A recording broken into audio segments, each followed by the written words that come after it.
Olá, seja muito bem-vindo ao Física in Box. Eu sou o professor Carlos Mariartes e na aula de hoje nós vamos falar a respeito de capacitores. Nós vamos fazer dois exercícios ligados ao conceito de capacitância, dois exercícios sobre capacitores. Vem comigo, vamos ver essas questões. Um técnico em eletrônica preparou dois capacitores de placas paralelas para testar as 20 saídas de um sistema de alarme. Observe na tabela as características dos dois capacitores. Determine a razão C2 sobre C1 entre a capacitância de 1 e de 2.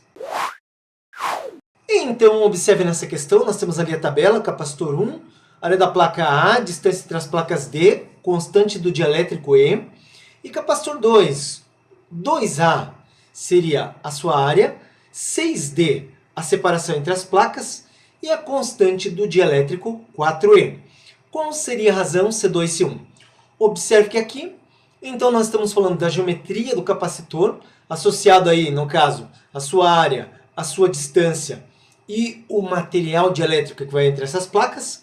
É importante lembrar que capacitância, guarda bem o que eu vou falar, capacitância não depende da carga elétrica que o capacitor está acumulando, também não depende da diferença de potencial que a gente submete às placas.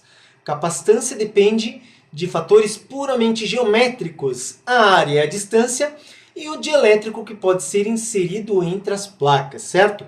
Essa questão é fácil, é apenas aplicar exatamente o que se pede, a razão.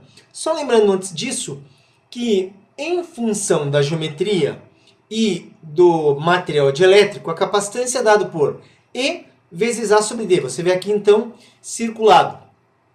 Tá? A capacitância E, que é relativo à constante dielétrica, A área, D a distância.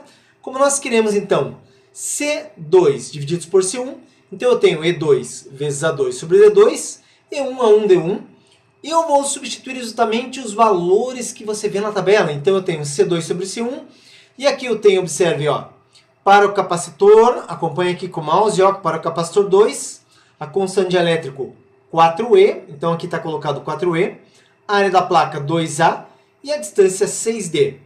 Para o capacitor 1, o dielétrico é E, a área da placa é A e a distância entre as placas é D.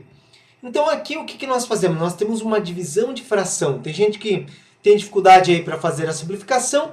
Lembre-se que na divisão de fração, repete a primeira, inverte a segunda, nós ficamos com, então, essa forma. 4E 2A sobre 6D, que é a primeira fração, apenas repetir. E agora, escreva a segunda invertida. E0 vezes A vai para o denominador, e aqui fica D. Então, nós temos aqui a razão onde nós fizemos a divisão de fração repetindo, no caso, a primeira, e invertendo a segunda. Nós podemos agora simplificar a constante, está aqui simplificado, a área e a distância.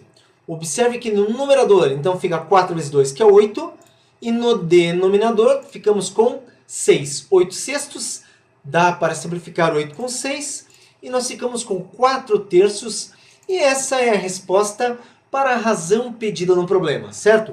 Vem comigo, vamos para uma segunda questão. Um capacitor de capacidade desconhecida tem sido usado para armazenar e fornecer energia a um aparelho de TV.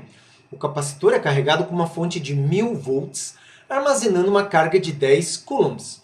O televisor funciona no intervalo de diferença de potencial entre 80 volts e 260 volts. Quando ocorre falta de energia, liga-se o capacitor ao televisor e este consegue funcionar durante cerca de 5 minutos. A carga que fica armazenada no capacitor no instante em que o televisor deixa de funcionar é de...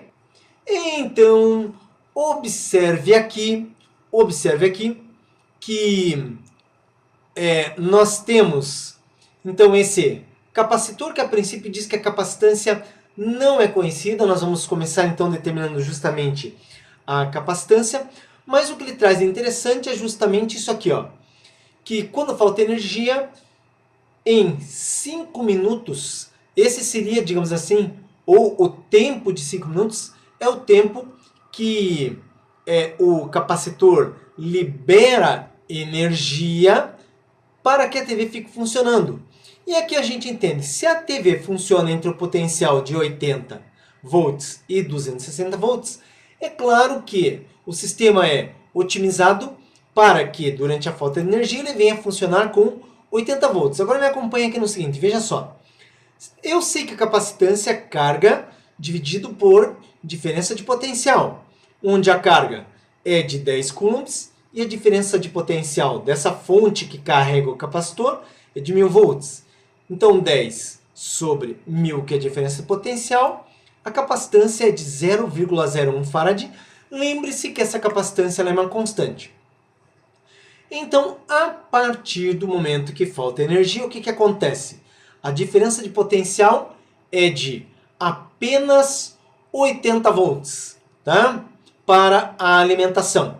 Então, enquanto é possível manter 80 volts entre as placas, o capacitor está funcionando naturalmente. Nós temos uma carga que fica associada a 80 volts. Por quê?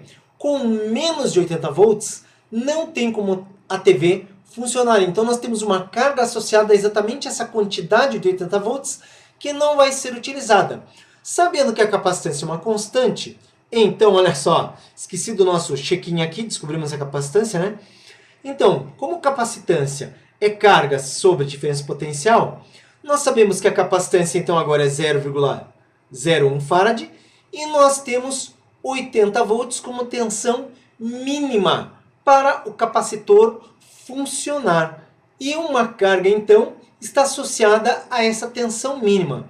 Então, nós temos 0,01 de capacitância, 80 volts, a carga multiplica 80 por 0,01, dá 0,8 coulombs. Ou seja, quando a carga chega no limite mínimo de 0,8 coulombs, não tem como esse capacitor continuar liberando energia e fica essa carga residual no capacitor.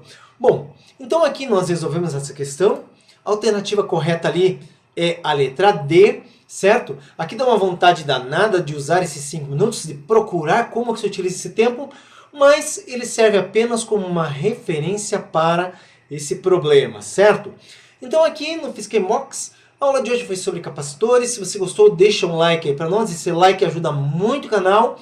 E o canal, uma vez que recebe esses likes, é ajudado, nós procuramos ajudar vocês com novas aulas, beleza? Se tem dúvidas, deixa aí nos comentários. E também pode compartilhar com seus colegas, já que você está estudando para uma prova, para o vestibular, se você faz curso de engenharia. Ou seja, está estudando, vem aqui para o PhysicainBox, que a gente está sempre ajudando você. Bom, muito bom ver você por aqui. Até a próxima! Você precisa aprender física? Então veja como essa tarefa pode ser muito fácil. Acesse no seu computador, smartphone ou tablet www.physicainbox.com.br. Lá você vai encontrar vários assuntos para estudar. Escolha um assunto. Dentro de um assunto, observe que nós temos vários conteúdos. Escolha um conteúdo para resolver questões online. Escolha uma alternativa. Verifique a resposta. Legal! Essa questão você acertou. Vamos para a próxima? Escolha novamente uma alternativa. Ah, dessa vez você errou. Mas nós ajudamos você com um vídeo que mostra a resolução. Vem para o PhysicainBox e comece a estudar agora mesmo. Aqui você aprende física.